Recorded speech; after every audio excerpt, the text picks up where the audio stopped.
கர்த்தருக்கு ஸ்தோத்திரம். கர்த்தராகிய இயேசு கிறிஸ்துவின் இன்ப நாமத்தில் இனிய வாழ்த்துக்கள். இன்றைய தியானத்துக்காக ஜெபித்த பொழுது தேவன் தந்த வசனம் சங்கீதங்களின் புஸ்தகம் 34ஆம் சங்கீதம் 8ஆம் வசனம். கர்த்தர் நல்லவர் என்பதை ருசித்து பாருங்கள், அவர் மேல் நம்பிக்கையாயிருக்கிற மனுஷன் பாக்கியவான். நம்முடைய கர்த்தராகிய இயேசு கிறிஸ்து நல்ல தேவன். ஏனென்றால் அவர் எப்போது நன்மை செய்கிற தேவனாகவே இருக்கிறார். அவர் நமக்கு எதை செய்தாலும் நன்மைக்காகவே செய்கிறார். ஒரு பெற்றோர் தன் பிள்ளைகளுக்கு நன்மையை தான் செய்வார்கள். பிள்ளைகள் நன்றாயிருக்க வேண்டும் என்பதைத்தான் விரும்புவார்கள். அதே போன்றுதான் நம்முடைய கர்த்தராகிய இயேசு கிறிஸ்துவும் நமக்கு எப்பொழுதும் நன்மை செய்கிற தேவன். ஆகவே தான் இங்கே கர்த்தர் நல்லவர் என்பதை ருசித்து பாருங்கள், அவர் மேல் நம்பிக்கையாயிருக்கிற மனுஷன் பாக்கியவான் என்று சொல்லப்பட்டிருக்கிறது. நாம் கர்த்தரை நல்லவர் என்று நம்முடைய வாழ்க்கையிலே நாம் அனுபவிக்கிறவர்களாக காணப்பட வேண்டும். தேவன் நன்மை செய்யும் பொழுது தேவன் நல்லவர் என்று சொல்வது எளிது. ஆனால் நாம் தீமைகளை அனுபவிக்கும் பொழுது, கஷ்டங்களை வழியாக செல்லும் பொழுதும் கர்த்தர் நல்லவர் என்பதை நாம் கண்டு கொள்ள வேண்டும். இதுதான் நம்முடைய ஒரு ஆவிக்குரிய முதிர்ச்சியை காட்டுகிறது.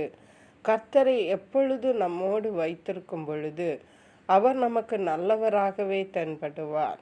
இயேசு கிறிஸ்து இந்த உலகத்தில் இருந்த நாட்களிலே கூட அவர் நன்மை செய்கிறவராகவே சுற்றி திரிந்தார் என்று பரிசுத்த வேதாகமம் நமக்கு சொல்லுகிறது. ஆகவே அவர் வியாதியஸ்தர்களை சுகமாக்கினார், தேவைகளை சந்தித்தார், குறைவுகளை நிறைவாக்கினார், பிசாசுகளிலிருந்து ஜனங்களை விடுவித்தார். இப்படியாக பரலோகத்தின் பரம காரியங்களை ஜனங்களுக்கு வெளிப்படுத்தினார். தன்னுடைய ஜீவனையே நமக்காக தந்தார். இவ்வளவு பெரிய நல்ல தேவன்தான் நம்முடைய தேவன். ஆகவே எந்த சூழ்நிலையிலும் நாம் கர்த்தருக்கு விரோதமாக நாம் எதை நினைக்கவோ பேசவோ நாம் கூடாது. அது தேவனுக்கு பிரியமாயிராது. ஏனென்றால் அவர் நமக்கு எப்போது நன்மை செய்கிற தேவனாகவே காணப்படுகிறார்.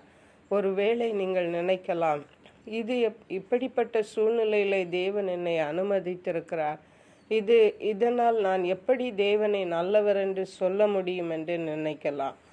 ஆனால் உண்மை என்னவென்றால், அந்த சூழ்நிலை தேவன் அனுமதித்தார் என்றால் அதன் பின்னாடி ஒரு நன்மையை தேவன் வைத்திருப்பார். நன்மைக்காகவே தேவன் அதை அனுமதித்திருப்பார். இஸ்ரவேல் ஜனங்களுடைய வாழ்விலே நீங்கள் உங்களை பாலும் தேனும் ஓடுகிற கானான் தேசத்துக்கு அழைத்து கொண்டு வந்து ஆசீர்வதிப்பேன் என்று சொன்ன தேவன் அப்படியே செய்தார். ஆனால் அவர்களை நடத்தி சென்ற பாதை, கானான் தேசத்திற்கு அவர்களை நடத்தி சென்ற பாதைகள் மிக மிக கடினமானவைகள். அருமையான கர்த்தருடைய பிள்ளைகளே, தேவன் ஒருவேளை இன்றைக்கு கடினமான பாதைகளை உங்களுக்கு அனுமதித்திருப்பார் என்றால் அது நன்மைக்காகவே என்பதை தெரிந்து கொள்ளுங்கள்.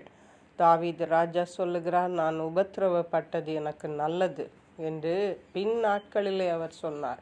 அப்படித்தான் தேவன் நம்முடைய வாழ்க்கையிலே எப்போதும் நல்லவராகவே இருக்கிறார். அதை நாம் ருசித்து பார்ப்போம். கர்த்தர் தாம் இந்த வார்த்தைகளை ஆசீர்வதிப்பாராக. ஜெபிப்போம். எங்களை கிருபையாய் நேசித்து பாதுகாத்து வழி நடத்துகிற எங்கள் அன்பின் தகப்பனே, ஆசீர்வதிக்கப்பட்ட இந்த நல்ல நாளுக்காக நன்றி. இந்த நாளிலும் கர்த்தர் எங்களுக்கு நல்லவர் என்பதை திட்டமும் தெளிவுமாக எங்களோடு பேசியிருக்கீங்கப்பா. அதற்காக உமக்கு நன்றி பலிகளை செலுத்துகிறோம். நன்றி இயேசுவே. துதி கன மகிமை உமக்கே செலுத்துகிறோம். மீட்பர் இரட்சகருமாகிய இயேசு கிறிஸ்துவின் இன்ப நாமத்தில் ஜெபிக்கிறோம் எங்கள் அன்புள்ள பரமபிதாவே. ஆமென். God bless you.